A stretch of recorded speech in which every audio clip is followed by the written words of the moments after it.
Good morning, good afternoon, good evening. Hope you're all well on this fine day. It's very cloudy, very raining here in the UK. Eric, what is it like in New York today, my friend? In New York, here on Meadowmere Park, the worst heat that my wife Irena and I have ever experienced in New York. Oh. She also lived where she was born in England, and I in England and Italy, the Mediterranean. I have never known heat like this summer, and I'm telling you, I can take any weather, but this heat is so hot. If it was cold, I'd be freezing on an ice pack. Even when I put on, we don't have air conditioning, but we have a beautiful cross current from Jamaica Bay up front where there's a lot of shrubbery. But even if I put on a very powerful, sophisticated, excellent fan, it's horrendous. I'm being blown hot air as if it's a furnace. Yeah, it just blows hot air around, doesn't it? Yeah. I've got 3 fans going at night. It's been very hot in the UK recently. I hope I'm not rude if I take a swig of water. You are absolutely never rude, Eric. I will absolutely hand that to you. You're never ever rude. Rena, I have lost my temper with people, but then I've apologized. But listen, Rena, what's it like there in England? It's been very, very hot, like New York, Eric. We've had like a heat wave for the last 4 weeks, but today that heat wave has disappeared and it's gone back to a nice cool temperature, which my dog is very pleased for because she's been suffering in this heat. But, you know, I sleep with a fan all year round. I'm a bit weird like that. Oh, who's been suffering with the heat? Oh, my dog. She's an American bulldog, so she suffers in the heat. Got to keep good water beside them. These crackpots who leave their dogs in the car, they don't understand that as opposed to a human, a dog's brain can actually fry. Well, over here, if you see a dog in a car unattended in the heat, you are allowed to break the window and call police. Yeah, well, we even have in England from the 1600s, we still have in England a law that protects swans. Yes, swans are protected here in the UK. Yep. Under the monarchy. Yep. I mean, the Queen's obviously not here anymore, so they're probably property of the Prince. Prince Charles, King Charles, as I should start calling him, because he's not Prince no more, is he, Eric? No. He's King Charles, and he's now on our banknotes. They're slowly phasing out the banknotes. The Queen. It's very unusual to see Prince Charles on there, but you know. Don't have a lot of handling of cash these days, so I don't run into them. We haven't done a video with you for, well, I should say I haven't done a video with you for a good while now, Eric. I think last September. The last video we did, I could look it up, but it was. I think it was with DiMaggio, wasn't it, and Max? We did more than one together, and we did. I think we did 2. But on those videos, Eric, like today, we were discussing the curious case of Wendy Savino. Yes. And we're back again talking about her because, well, in less than a week's time, we've got a big Netflix production, whatever you want to call it, 3-part docuseries. I see that the coming attraction that was put up by somebody on the video. Let me just say, June 29th is when we did our first show with Maximilian Häusler. I love Maximilian instead of Max, and Yonkers Lieutenant Anthony DiMaggio. And then we did one other, but I can't find that. But nevertheless, yes, there is a Netflix show coming on, and July 30th. Yes, it's world premiere, unless it's been shown in a private little art house cinema before, which sometimes can happen, like the Independent Film Center, formerly the Waverly Cinema in Manhattan, but I don't see that. Joe Berlinger is the director, and it's Netflix, and Netflix was the same cinema production company, or if you prefer, a film production company, movie production company, that financed Mr. Josh Zeman's Sons of Sam: Descent into Radical Media. Yep. And the difference is that Mr. Zeman, like me, believes there was a collectivity of persons that constituted the son of Sam, whereas Berlinger, I believe, I haven't heard if he's going to comment contrary to what he presents, that there was one son of Sam, Mr. David Berkowitz, as you believe, and we respect each other. It's in 3 episodes. Yes. And I just want to say, I asked Dr. Michael Caparelli, are you in this film? And he said yes, but he was honest. He says, I'm only a supplement, because he's been working for 2 years on another Son of Sam film. So that's going to be coming out in the future. And that's entirely Caparelli. Well, I think me and you might disagree whether Berkowitz acted alone or with others. But I think me and you can both agree that we don't think David shot Wendy Savino. Absolutely not. I do not believe it. I do not believe that he shot Wendy Savino. And I can respect good people, people with a proper behavior who believe that he did shoot her. I would never say to the lady, you're wrong. She suffered. I can only imagine what it is to have a perforated lung and one eye shot out. Well, somebody shot her, Eric. But definitely. I think whatever your stance is on this case, I think that maybe 95% of people don't believe David shot Wendy. I'm not coming at it from the perspective of David's feelings. I'm coming at it from the case is trying to be rewritten by a certain YouTuber, Manny Grossman. And if he'd have given us something to work with, we may have been open to the idea. I would love nothing more than a new victim to be found at David's that we didn't know about. But there's nothing pointing to David committing this crime. Nothing whatsoever. You've got no 32 bullets in David's apartment. You've not got David with a 32. You've not got David wearing a leather coat in any of the attacks. Whereas all the other attacks with the army jacket, the Massey, the army jacket was in his apartment. The denim jacket, Brooklyn shooting, Cecilia Davis. The ski cap, Virginia Voskrechin. There was a ski cap in his car when he was arrested. What can you show me that points David did this? There's not one thing. Even the cars. It was always 2 people in the car when David attacked, and he always shot the passenger side. Wendy's attack, she was 1 person, and she was shot on the driver's side. So, even things like that, Eric, it's like you have to take everything into consideration. Everything. And the man himself denying it. David denies it. You've got to take even the eyelashes and fingernails into consideration. Nothing must be omitted. Nothing at all. I do not see this as a David Berkowitz or Son of Sam collectivity pattern. Not at all. Not at all. And I would be interested to know what the report says, if it's been released, of what people in the restaurant, Nina's restaurant, Boston Road in Bronx County, about, I believe, Mrs. Savino. By the way, for the sake of vital statistics, the full name is Brenda Wendy Savino Clark, known as Wendy Savino. I would like to know what they said about the one man sitting in the restaurant who was the only one that they never saw there before, and they didn't know. Well, it's funny you should mention that, Eric, because I went and rewatched Wendy's original video with Mr. Grossman and Lorenzo. And Wendy and Jay are talking about this gentleman sitting there.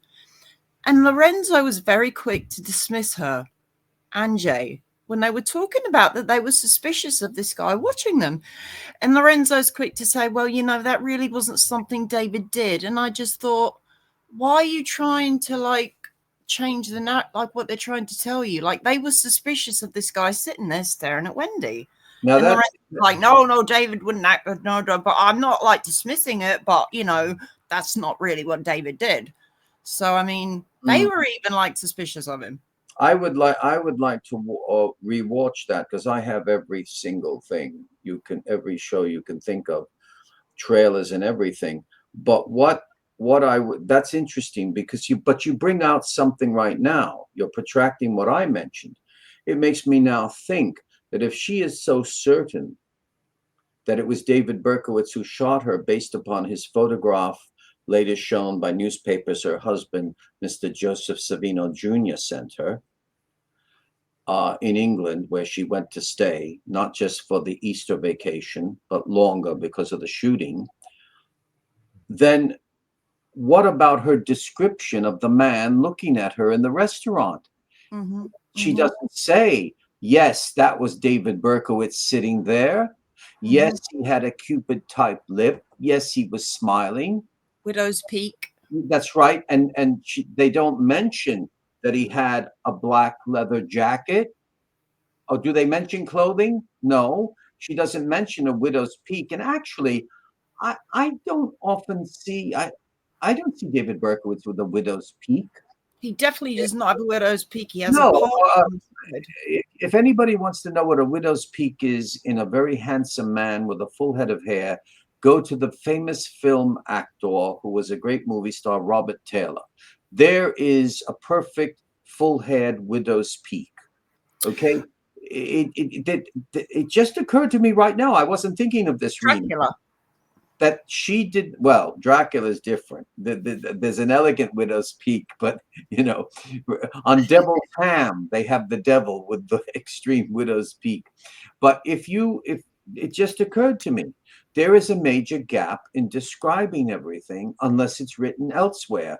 If she's so certain after being shot and suffering and what she's had to endure, her mind was perfect when she saw that man in the restaurant. What of the description of that man? That's not David Berkowitz. Yes, and she gave her sketch was done a full month after the attack. I mean, a lot of can come into play then that would affect her memory. She also describes him as tanned Italian looking. We know David was Jewish. I wouldn't look at David and say he looked Italian, would you? Well, I lived in Italy. Italians can look as if they're the blondest of the blonde, or the most Latin, dark-haired, Cary Grant-looking people.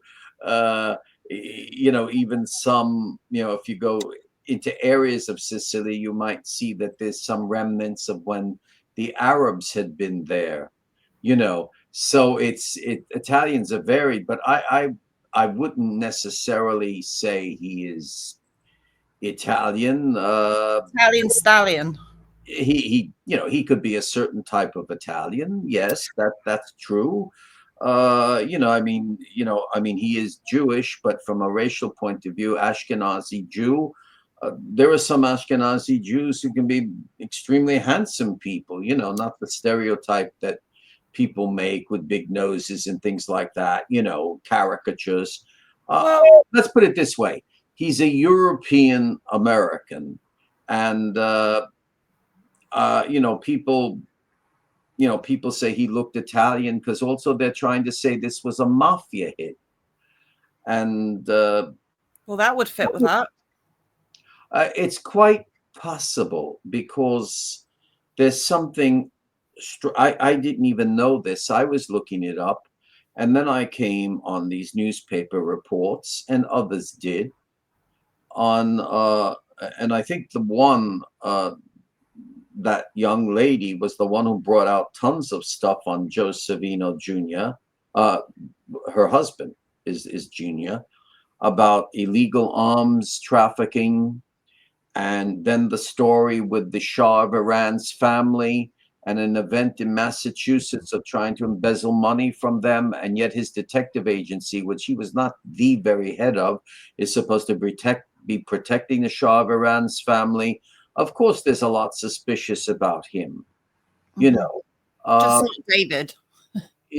And what I find extraordinary, Eric, is the amount of detail that Wendy was able to gather from her attack. I mean, the blue eyes. When she says he's smiling. When you smile, your eyes squint. So how is she able to make out blue eyes in a dark parking lot?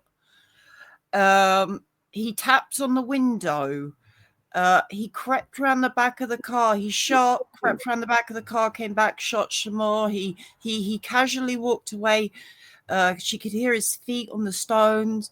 That goes against David always shot and ran. That's he right. never casually walked away. We have no witnesses saying no victims, no witnesses, apart from Cecilia Davis saying David smiled. No one else apart from Cecilia Davis. And I'll mention Cecilia Davis here. She was an elderly, I think she was in her 50s. Why didn't David shoot Cecilia? Why didn't David shoot Cecilia? Why didn't David shoot Cecilia Davis? She would have been perfect. She was on her own. She had the dog with her. You know why? Because David was going for a certain type. 30 years. I think the eldest was Christine Freund. She was 27. Yeah. Wendy was 38, 39. Right. And also, if you believe it was a collectivity of persons, a cult, you're right. They were going for a certain type. It was something ritualistic, a certain type of, it could have been an initiation or whatever. But, if you believe it's a collectivity. But you mentioned the blue eyes. Well, has she ever, I don't know. Has Mrs. Savino ever made a statement saying related, or even her husband who was there eating with her, did supper, what did they ever make a statement that the man that they saw staring at them had blue eyes? I believe the blue eyes was in the initial statement, yes. But not only that, Eric, she describes her attacker as 160, 170 pounds. David was, I think, on average 200 pounds when he was arrested. That's quite a difference. Right. That's a 30, 40 pound difference. What's the date of arrest? August 10th?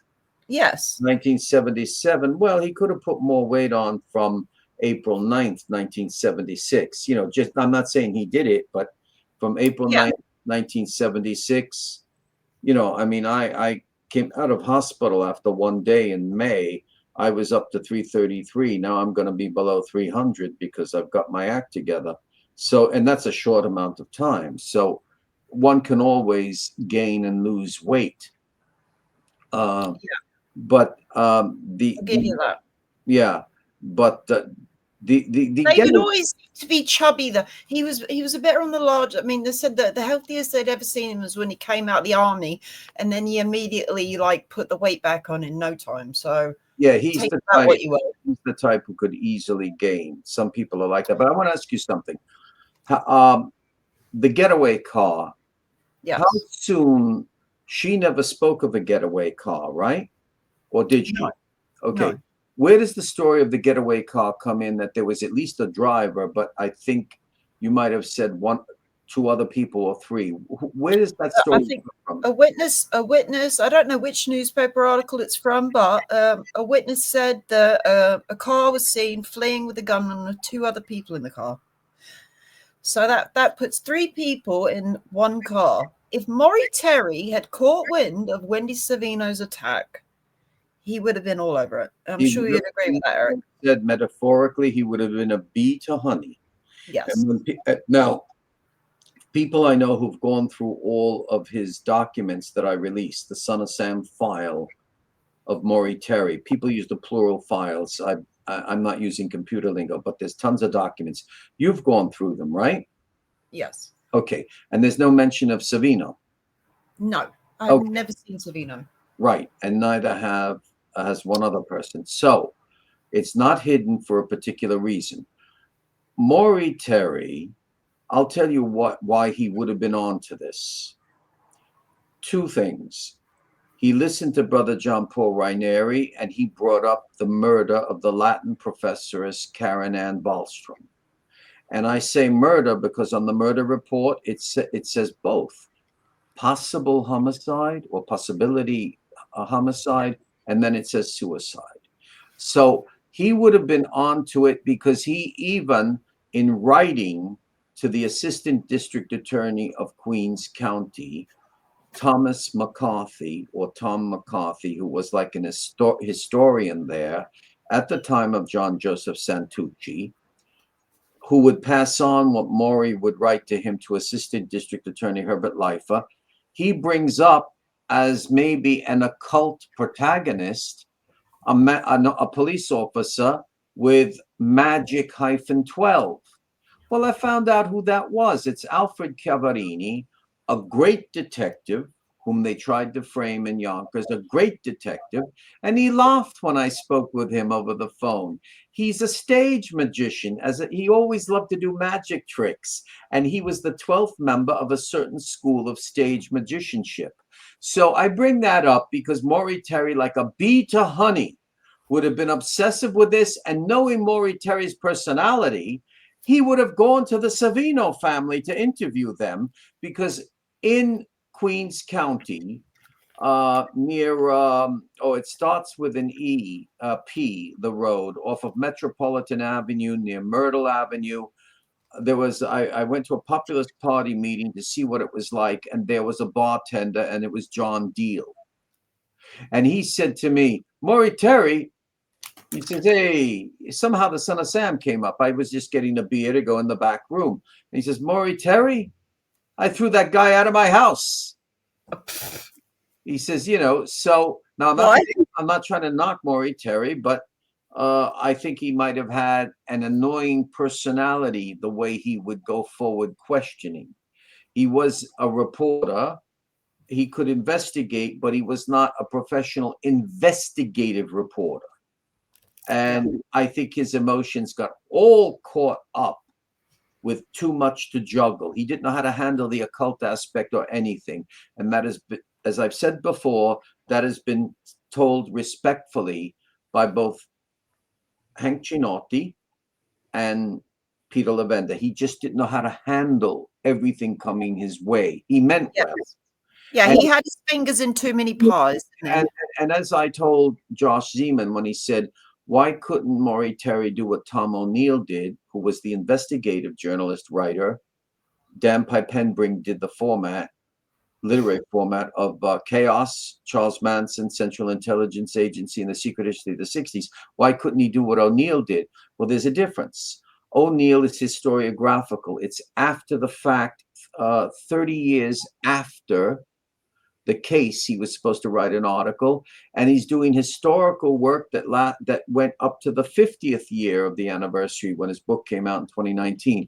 Maury Terry, to be fair, is researching everything while it's taking place.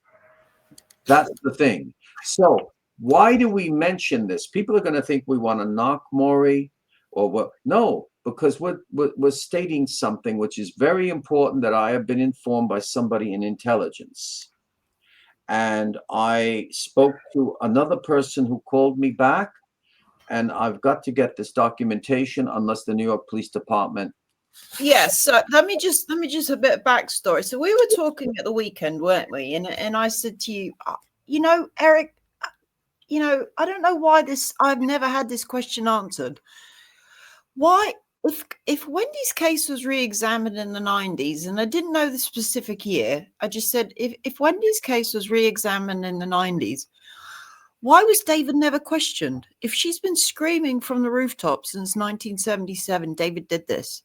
Okay. And they re-examine it. Why was David never questioned? You take it from there. What did you find out? I questioned a source. Yep. A reliable source. And he said, yes, the Wendy Savino case, it was not a cold case yet, open cold. And of course, she's still alive. It took place again as an ongoing investigation in 1994. Now, I don't know if anybody has ever said this on any of the shows, not just the Grossman Files, but any other show. It was an open case. It's specifically called an ongoing investigation in 1994, which is categorized as Detective Division 5, abbreviated in block capitals with the number DB5. So I was speaking to a friend. he doesn't mind I name him, a New York law enforcement officer, David Biondi. And he said, what that means is that for them to make it an ongoing investigation 18 years after, because I don't know the date in 1994, but, you know, it's 18 plus 76 is 94. Somebody came forward to give the police information that they could not avoid, and they had to look into it because the victim also is still alive. And then it's closed. A final report is made. So that's the documentation that I wish to obtain. And I have been informed how to do it. They called me back from the law enforcement agency. Very lovely people this morning. They said it's very simple, but of course we have to see if I get it. But this is accurate information from a reliable intelligence source. 1994, her case was, shall we say, reopened, but it was called an ongoing investigation. And nothing is mentioned, to my knowledge, about David Berkowitz. That's why everybody listening in, Rena and I brought up Maury Terry. He would have been there. There's no way he would not have been involved. In fact, think of this. Maury Terry even went to California, believing there was a link with the Manson family. Yes. He wouldn't have even needed to gone that far. He had everything there he needed. Yeah. So this is a very strange revelation. Yes. If anybody has had this documentation out there, yes, I am requesting from that person or persons. Well, this just backs up David when he says he'd never heard of Wendy Savino, Eric. There's a number of people who've they've done freedom of information law requests. That's what they're calling it in New York, not FOIL, not FOIA. Mm-hmm. If you have it, show us that. And you know, you know, and getting back to Yonkers detective Mike James Lorenzo, who found this, you know, he found this case active of the Wendy Savino shooting, not in the police report, in the documents I released of Maury Terry, Donna Lauria, and Jody Valente. He found it in a separate report made, because it was only Donna Lauria, mispronounced Donna Lauria, in her murder report, because Valente was injured, not murdered. And a detective, Charles Summers, thought, well, there's proximity. Detectives do this. And the 8th Homicide Zone gave it to Detective Maida of the 9th Homicide Zone, said, look into this. It might be of interest. Now, the other thing, of course, is that District Attorney of Bronx County, Mario Merola, I don't think, it just came to my mind, I don't think he ever mentioned David Berkowitz himself. Well, I'm glad you brought that up, Eric, because also when I was re-listening to rewatching Wendy's interview with Lorenzo and Manny, or it might have been in the one of Eric Hunley, either one. So she talks about, you know, when she ID'd David Berkowitz, okay? So this just got me thinking. So she said she went and sat with Detective Inspector Bernard Swift, and he showed her approximately 10 photos. This was at a police station in the UK, okay? So he hands her 10 photographs. She instantly picks out David Berkowitz, and she recalls him saying to her, "You're like the perfect witness. I've never seen somebody choose the ID as quickly as you, Wendy." So that means she didn't even sit and look at every photograph. She instantly went for David's photograph without a shadow of a doubt in her mind. David. So she doesn't say, I studied the photographs. No. Perused them. No. She just sees photos and says, that's the guy? Yes, instantly. And he remarked how quickly she did it. And then he doesn't get her to sign the back of the photograph and date it. There's no document that I know. And she even said, I didn't get to sign anything. I didn't see any report taken. As far as she was aware, the photographs were just sent back to New York, and she never heard another thing. So as far as I'm aware, there's no documented evidence, documents pertaining to David shooting Wendy prior to last year. I've never seen anything. No. So therefore, that makes us then wonder something, and we have to question it. What went on between Detective Inspector, what was his name? Bernard Swift. Bernard Swift.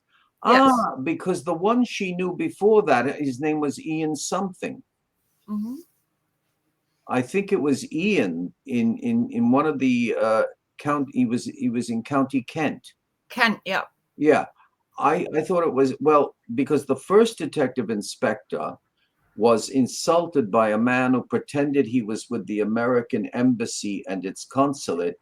Instead, he was sent over by, according to him, Queens District Attorney Maury Terry, and he gave her a warrant, and he said, it was an insult. You don't walk into a detective inspector's office and say, here's a warrant in a police station. He picked the guy up, and she said he threw him out. That's in her first interview with Lorenzo at her home on the Grossman files. Now you're saying, so in my opinion, I'm suspicious of what went on between law enforcement in New York and this detective Bernard Swift. I'm suspicious because they had to contact him before he called her in, and they gave him photos, right? Okay. Photos. Okay, so there's something that is not officially and properly being carried out.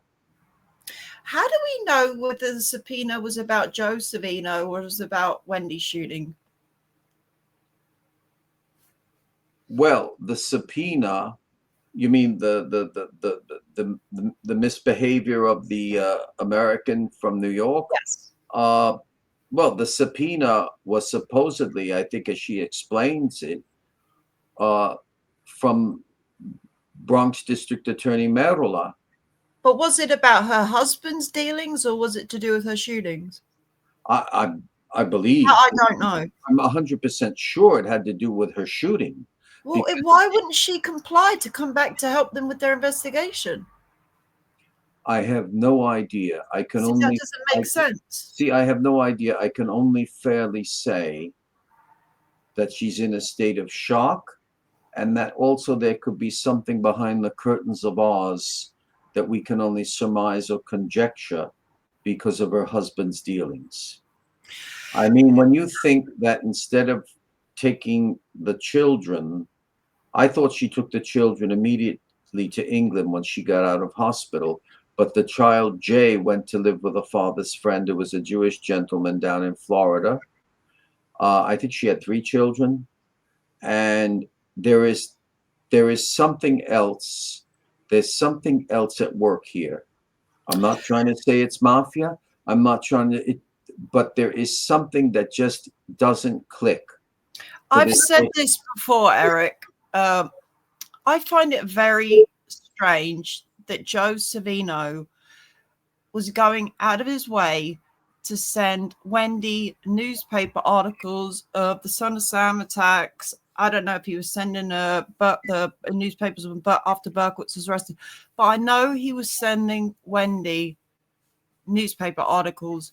So if he was still sending her articles of David's image, it's like he was trying to brainwash her, gaslight her. Wendy, this is the guy that shot you, isn't it? This guy. Yeah.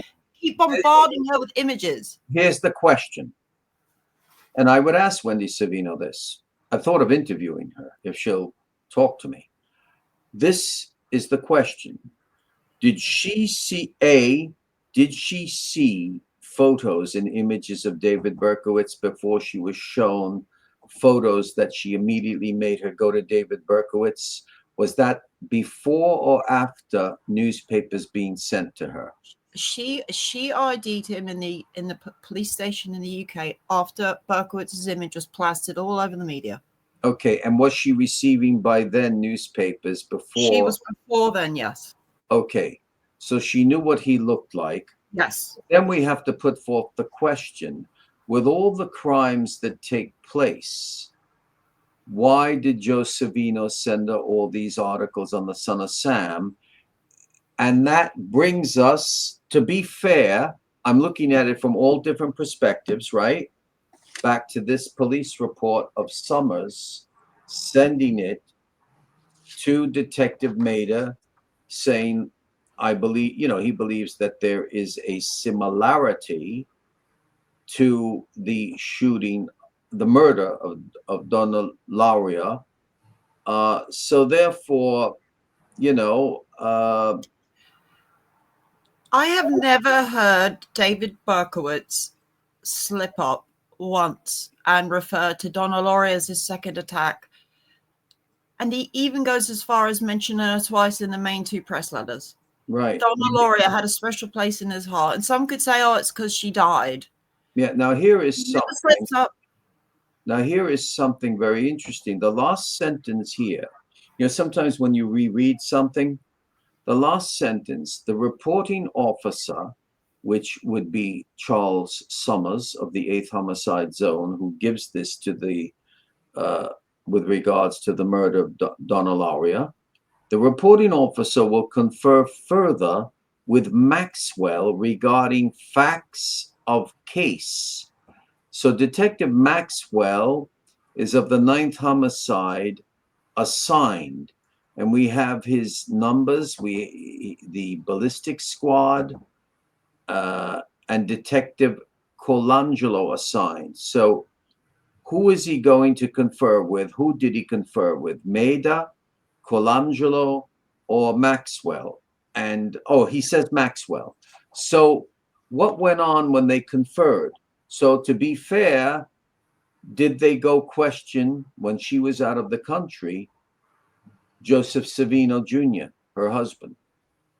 And that could have made him send the newspapers regarding the son of Sam 44 caliber killer, to be fair. I mean, if you look at the video, she's got this box stacked with newspapers from when the attacks were occurring, and they didn't know but David was, until after his arrest. And then she's still got newspapers like after he was arrested. So I mean, it's like he was trying to drill it. This is your attacker, Wendy. This is him. Like, but he was sending the papers during the killings. Yes, or during the shootings. Yep. Okay, so this is my point. Possibly, it's just a possibility, because you have to play devil's advocate. Yeah, based upon the last sentence I've just read, there were detectives conferring with each other. So Summers conferred with Maxwell. Summers is her case at this point. This is exactly more than 2 months after her shooting, July 30th, 1976, right? And he's going to confer with Maxwell, the assigned officer of the 9th Homicide Zone, which doesn't mean precinct. There is no 8th or 9th precincts in the Bronx, at least what I could see. It begins number 40 for the entire city of New York. New York City is really Manhattan, the entire city. So to be fair, I would imagine that a good law enforcement officer, even if not a detective or a district attorney's office, is going to go and question Joseph Savino. I mean, truthfully. So therefore, Joseph Savino Jr.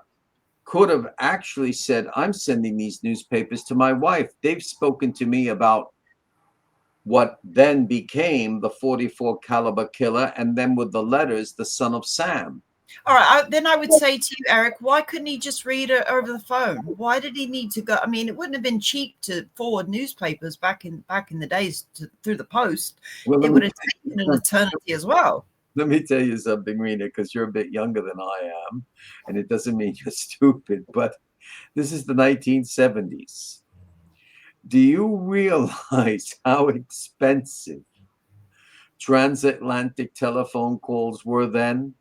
So it would have been cheaper to send newspapers.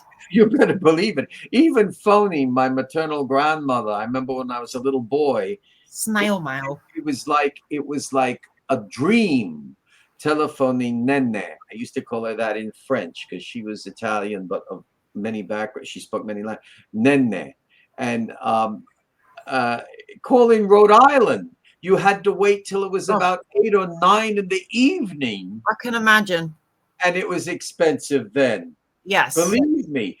Yes. More, I mean, so for Joseph Savino, even if he had money to make a transatlantic phone call and read it, you're going to have a bill that's $100, $200 more. We're forgetting the times. Why, if they went out, I mean, her police report lumbered in with the Donna Lauriers. If they were even suspicious that David did this, and they, it was in with the other files, Donna Lauriers files, why was David not questioned when he was arrested? That's the big question I have. And the other question, which brings me to Bronx County District Attorney Merula. Did Merula ever bring it up again, or did it just stay flat down closed? Yeah, that's what it seems like. You see what I mean? Yeah. Now, I don't suppose Gould gave a damn, because we know what that piece of filth was, a pedophile. And there's proof, it's written about him. And as far as Santucci goes, Santucci, I think, really wanted a trial. He didn't want to plea, I think. But nevertheless, when you think of the political pressure going on, when you think of the actions of the city of the mayor of New York, Abe Beame, which in my opinion should have thrown the case straight out. It should have been thrown out because his civil liberties were abused. We've caught the killer, not that we've caught the alleged killer.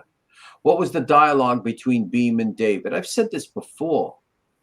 Why did Dr. Abrahamson have to, before he was the main psychiatrist, when Schwartz was there and his colleague, why did he run to Yonkers to interview people? They're covering their backs because this case was screwed up from the beginning. Apparently, after David pled guilty and he didn't have to deal with Abrahamson anymore. David said in Killer Tapes that he reached out to Abrahamson to speak to him. So David kind of reignited the communication with Abrahamson. Yes, he was told, I believe it was by the African-American lady who was kind of very religious to him. I have her name someplace. She told him Dr. Abrahamson is the one you can speak to. He reached out to speak to Dr. Abrahamson. Now, in Dr. Caparelli's book, he proves me right. He's using Abrahamson also. But he wants you to think at the time in July 1980, you, Dr. Abrahamson, you're the only one who understood me. The rest were my puppets. I controlled them, everybody. Schwartz, the people, everybody. So now why David, but I don't have Caparelli's book here with me, but I didn't intend to speak about that. But that's the thing. You're correct. He sought him out based upon the African-American lady who was kind of like a pastoress. She was a preacher. She was a very religious social worker. I think. She was the one that convinced him to plead guilty. She was the one that she went and had a talk with him that day, and then he suddenly changed the plea. And that case kind of affected her mind.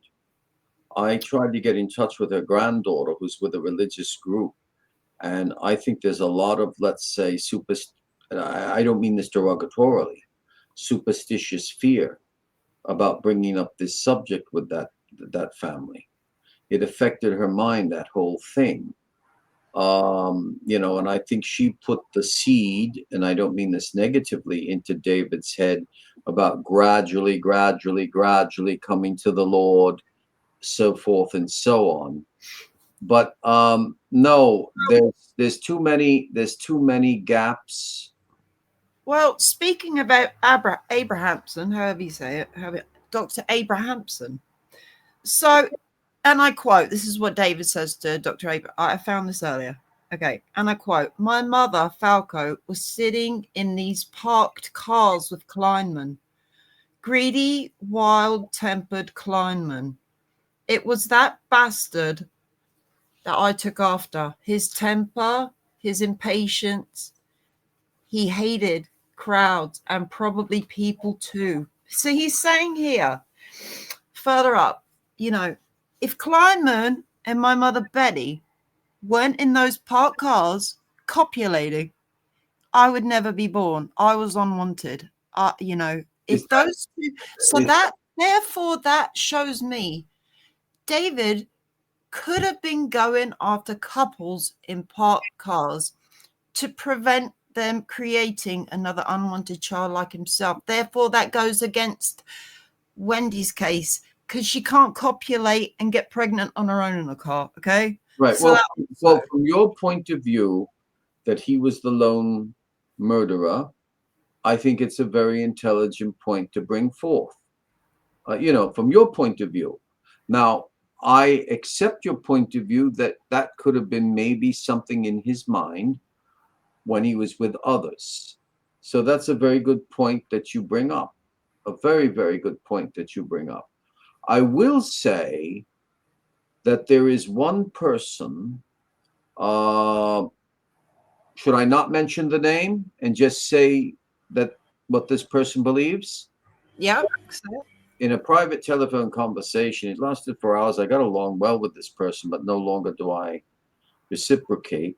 Okay, yeah, I know who you mean. Yeah. This is a person who really has love for David Berkowitz. This lady, Criminal Justice Chris. Yeah, she believes he's repented. She's one of those people who believes that people rehabilitate.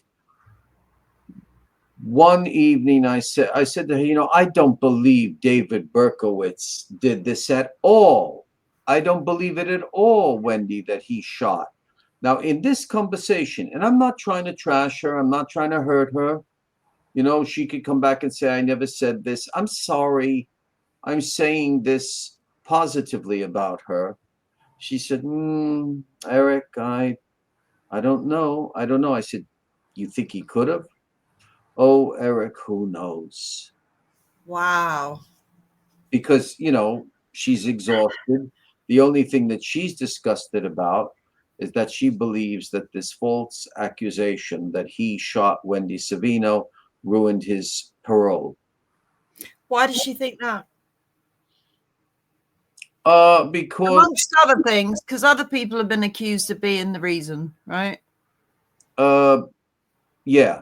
Yes. Yeah. So there's several reasons why David didn't get parole. Yeah.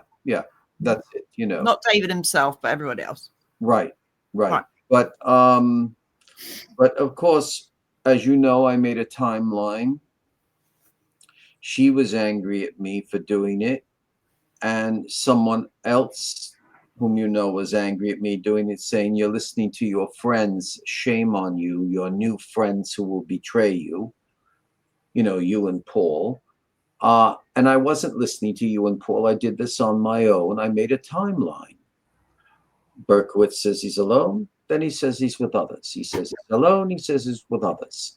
And in my opinion, the best interview he gave where he doesn't say I was alone or with others was with Maurice Dubois on the August 11th, 2017, the second show of the 40th anniversary of the Son of Sam, the end of the Son of Sam. You know, I state once more, unless there's something different in this Detectives Division 5, I don't believe that David Berkowitz did it in no way whatsoever. There's no evidence. And as law enforcement officer David Biondi said, why didn't she come forward in 44 years and say David Berkowitz did it? Why only now out in the mass media? Yes. May I just point out quickly, you know, so you believe David, these people, I'm not saying you, believe when David says he didn't shoot Wendy, they believe that, but they don't believe him in his most recent confession. They believe that Dr. Caparelli. Oh, Dr. Caparelli doesn't believe at all that David shot Wendy Savino. No. These people believe David when he says he didn't shoot Wendy, but they don't believe his most recent confession to Caparelli when he admits he shot, shot and killed 6 people. Alone. So selectively believing what they want to believe. Here's the clarification. I'm not, the person I'm going to name, he's not weak. He suffered very much. He really wanted the truth. And he's been hurt, even by people who claim they want to help him. And that's Carl Denaro. So Carl Denaro gave a very good interview to a Miss Bryce Watson, the hostess and produceress of Esoteric Atlanta. And she had as a co-host Mr. Mike Baker, Rocker Mike. And Carl Denaro clarifies the following. As soon as I entered with Dr. Caparelli, they went back up in 2023, right? David Berkowitz comes out immediately as if he's an actor on stage, the way Carl describes and says, I was the only one who shot you. So according to Carl, Caparelli was going to put out a book. And he told me this over the telephone also, we had a cell phone conversation. I didn't know what happened. I didn't know about Caparelli's book supposedly to be published in June of 2023, and he held it up because for some reason he went back up with Carl Denaro. Carl Denaro said, I never said, David Berkowitz said, I shot everyone alone. He only said to me, reversing what he had told me, I was the only one who shot you. And Carl still believes that's not a true story. And so Carl said to Dr. Caparelli, I'll have to go to court, sue you, if you put my name in that he stated he shot only me and all the others. That's not what he heard him say. He did not hear him say that David Berkowitz said he shot all the others. He said only me. So I don't know when David Berkowitz told Dr. Caparelli that. I have no idea when he said, different from the 96 hours of interviews, the extra 4 makes it 100. Somewhere on those audio tapes, Dr. Caparelli told me there was a paradigm shift. He suddenly decided to say, I was alone. On the 96 hours before, he wasn't alone. Something else also sticks out in my mind, Eric, is when Wendy was recounting her attack. So she crawls back into the restaurant, the very same restaurant she'd been in all evening. And she essentially makes out that nobody recognized her. It's like she was a stranger. And they're horrified at this woman who'd just been sat in there for hours eating with her husband, who was a regular by the sounds of it at Nina's. That was her favorite restaurant. Yeah, so why, when she goes back in after she was shot, were people so horrified? And it's like they didn't even know who she was. They're throwing tablecloths over her. And well, she said once she walked into the back, making her way, feeling the wall, and around the corner, she was met with pots and pans and plates flying all over the place that people got afraid seeing her. Almost as if it was like, I'm not being sarcastic, the night of the living dead. She came out of the grave. And then she walks in, she's bleeding, nobody helped her. She leans on a chair. I think she almost falls over, and tablecloths are put on her. Very bizarre. People, Rena, to be fair, are very strange when there is a call to action for something out of the ordinary. You'd be surprised. But wouldn't someone have recognized her? Like, oh my God, Wendy, what's happened to you, Wendy? I'm positive. Somebody in that restaurant, I'm just positive, especially being in an Italian restaurant, knowing the people. Hey, what's happened to you? Hey, Phil, Giovanni, look what's happened to Wendy. Yeah, get an ambulance, get somebody. It's very, very strange, Eric. I think the other thing that we cannot omit, it's almost a cult. It's eerie. It's interdimensional. There was her car, her Jaguar, was a very rare make. XLR. I could try and pull up right now what the make of the car was, and there was Jaguar XL. Yeah. It was a very unique car, rare make that year. And the fact that there was another Jaguar identical to her parked right next to her makes you think, was it a mistaken identity, Eric? Yeah, it was a Jaguar XJS. So is there a possibility that the other Jaguar was a target? Yeah, it could be, because the guy was well off. His name was Ciccarelli. He had a successful lumber business in Scarsdale, which is also in Westchester County.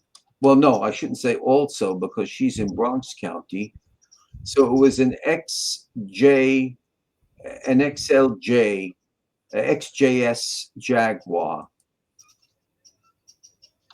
You know, and could it have been a case of mistaken identity, Eric? I mean, well, it could have been. Anything's possible with this case. Anything is, and then of course we have to also say to ourselves, what type, how well it was manufactured and marketed by British car manufacturer Jaguar cars from 1975 to 1976. Okay, and that was it. So it was that type of car, and it was rare. She said, "Hey, Joe, look, he's got the same car." So were they supposed to really hit Mr. Ciccarelli for a reason? Instead, they hit her. And Wendy had very, very short hair, like a man at the time, didn't she? I mean, oh yes, she had a kind of Doris Day type of hairdo. Yes, parking lot. Yeah, the hairdo that Doris Day started to wear gradually, only in the 1950s. It was like a boy's hairdo, maybe, but girlish. I mean, going back to how Wendy's story came about. So Manny Grossman and Mike Lorenzo bring this case to the world's attention. I'm just amazed at the lies that and the manipulation that they've done around this case in trying to connect David's crimes to Wendy's attack. I mean, how he's manipulated the dates that David left the Casara house. He left there on the 4th. His outburst was on the 4th. And Manny Grossman is out there saying that David was mad and angry about the dogs on the 8th and then went and shot Wendy on the 9th. There's no record of David being irate on the 8th. He went on the 8th to collect his belongings and then he left. Mm-hmm. David's outburst was on the 4th. A full 5 days before Wendy was shot. When you look at the whiteboard of Lorenzo, whom I always liked, his whiteboard, there's more to be convinced by his analogy of motifs and traits and patterns between Zodiac in California and Son of Sam in New York than his whiteboarding with the Savino case. It's being stretched. It's being stretched.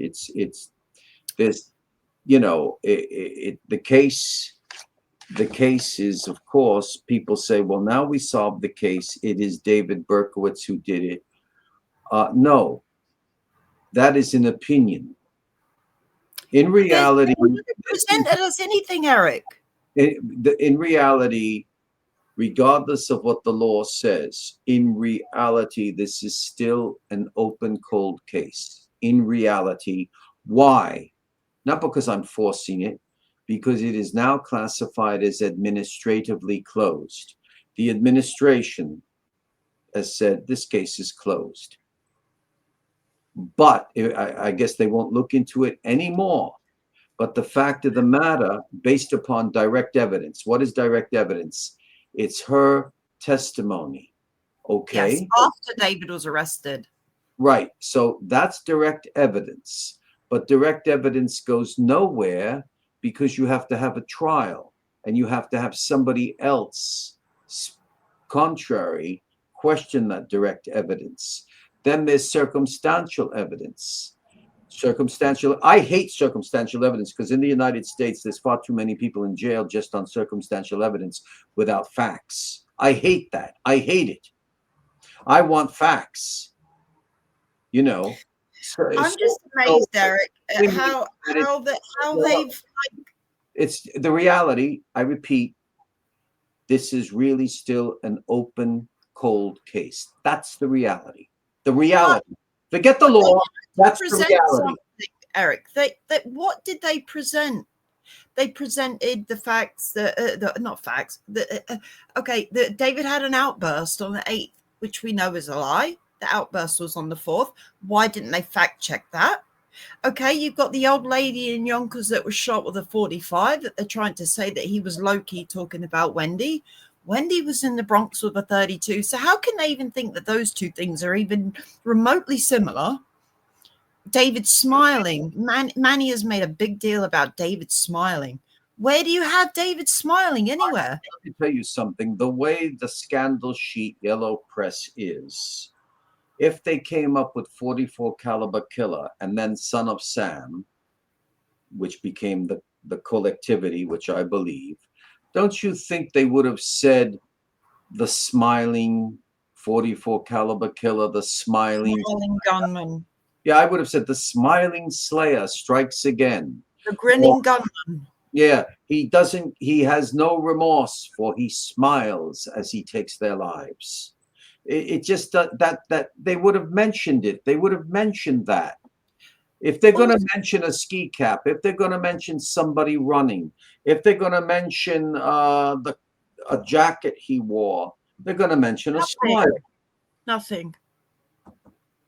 There's absolutely nothing. And you've got, when David was arrested, he confessed to attacking Michelle Foreman. These crimes weren't even linked to him. Michelle Foreman didn't die. Wendy didn't die. Why wouldn't he have mentioned Wendy? What did he have to? He was being so open and honest that night. Yeah. He gave them the keys to his apartment, for God's sake. Yeah. Why would he admit to stabbing a 15-year-old girl, which wouldn't have done him a lot of good in jail? A 15-year-old, for God's sake, but not mention Wendy. That's right. And why? And did he not? I don't know if he ever spoke of it. Did he ever speak about planning to go with somebody to machine gun people to death out in the Hamptons? Yeah. Okay, so he's not going to include Wendy Savino? He was going to shoot up a disco. That's right. Yeah. And it's believed that he was going to do it with one of the Carr brothers. That's somebody who had a testimony on that. More than 2 people. So the fact that they said that they hid, the girls said they hid in the bathroom, I find that very strange. But he was there with John Carr and this and that. But the whole fact of the matter is that there's too much that he has spoken about that he doesn't mention Wendy Savino. I just don't believe he did Wendy Savino. I don't believe it at all. And the more I think of it, I start to think that maybe they wanted to kill poor Mr. Ciccarelli. And at the same time, Ciccarelli must have been dining at Nina's restaurant all the while. Yeah. When she went in, did they question Ciccarelli? I think he only had said, I don't know them. Eric, yeah. I think this case has raised more questions than answers. I know Netflix is going to be out this next Wednesday. And I feel badly. I'm going to see Sons of Sam Descent into Darkness for the first time. Everybody has told me, people who believe either Berkowitz was alone or with others, they don't care for how Josh Zeman presented Maury Terry in the end. These are all different types of people. So I have to see it. I have to see it. I asked Josh about that. We had an almost 3-hour discussion, not recorded, on Facebook message visual. And I spoke with him last week on the phone, and he was quite nervous. It's not a question of any type of autistic competition. He's saying he must be getting attacked by people because he knows Joe Berlinga. He called him, and he said, "Well, what are you doing with this film?" He says, "Don't you know Berkowitz wasn't alone, and this shooting is not what they claim? It's absurd." And Berlinga responded to him, "Yeah, I know, but the film's already made, and I did the contract." This is according to Zima with Netflix. Now, I'm paraphrasing. If I made a mistake with what Josh told me, I apologize, but he was shaken by it. And, and then Josh said, Netflix doesn't care, even though they did his film. He says, it's a crime. It's a crime, mostly a crime movie production house. But, people are stimulated by crime here, Greener, everywhere in the world. So, what can we say? The only other one that will be contrary to what's being brought out by Berlinga will be Caparelli's film, which I'm sure will be interesting because he is an intelligent developmental psychologist and an intelligent Christian pastor with the Bible. I'm being open on that. He's always been very courteous and kind with me. And he knows, I believe, that David wasn't alone, but he's respectful. That's the important thing. He's a respectful person. But I just say that I wish I could speak to David Berkowitz, but no. In fact, I may even try to interview Wendy Savino, and I will not put her back to the wall. But that there's too many unanswered questions, too much, and I think people are even. I don't think she's a liar, really. I think even though there are those who say she's lying, I think that her emotions are being played with. Yes, I think she's been gaslit into believing David was her attacker. She's being played with. Every day of her life, she only has one eye. Every day, every day of her life, she has respiratory problems. Yeah. Someone attacked Wendy, but we don't think it was David. Right. And then there's people who are investigating her husband with newspaper reports. Can I mention who the hostess is who's doing that? Who has done that? Or I know who you're talking about. Yeah. Okay. So that plays upon her mind. Mm-hmm.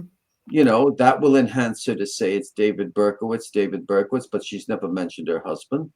So I just think I just find it absolutely amazing. According to David, up until last year, he'd never even heard of Wendy Savino. How can he have been, being blamed for this attack since 1977? Yeah, according to him, he'd never been questioned about it. He'd never even heard of her, Eric. It's just absolutely bizarre. You come to this guy accusing him of this, and he'd never even heard of her, according to him. Nobody even wrote him a letter about it. Nobody. Rainieri, whomever else has been in contact with him, nobody ever mentioned it to him, as far as we know, in any way whatsoever. And believe you me, if Maury Terry had known, he would have brought it up. I mean, is there any newspaper articles with Wendy accusing David? I mean, I've never seen anything. That's the whole point of law enforcement officer Biondi. Where is it? Where? You never hear her accusing him. It's like a void. It's a void. It's a void.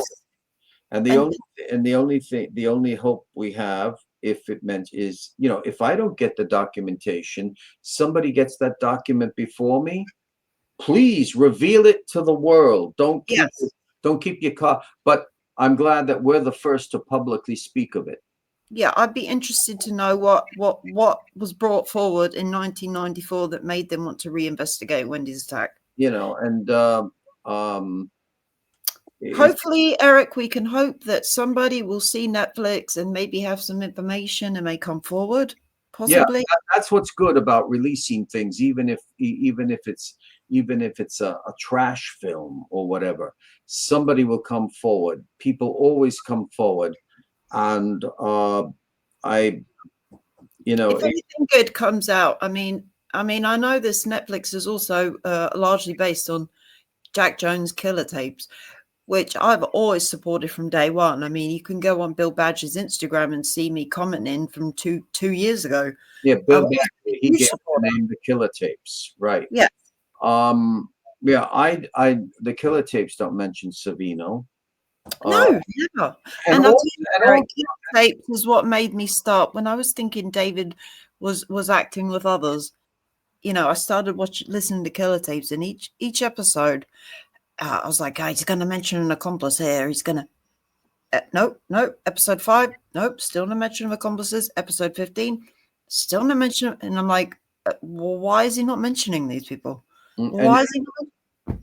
And then that was it. If I'm not wrong, just like with Dr. Abrahamson, did he not seek out Jack Jones? Or did Jack Jones seek out?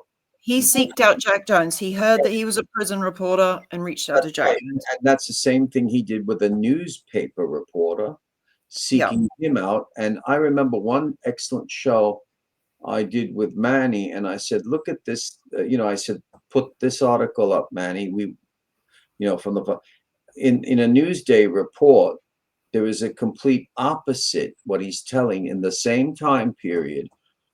Newsday is a daily newspaper here in New York. It's published, I think, in Suffolk County, but it's all over at the time. Now with the internet, newspapers are not as fine as they used to be. He's telling this newspaper reporter something completely different from the other. In the New York Times, he says, I made up the barking dog. I made this up, the demon and everything. And in Caparelli's book, he says it was true. Everything is true. That's why Caparelli goes to the Bible then about demonic possession. He says it was true. He says it's true about the dog, this, that, and the other. He tells Abrahamson that he willed the man to cut his throat.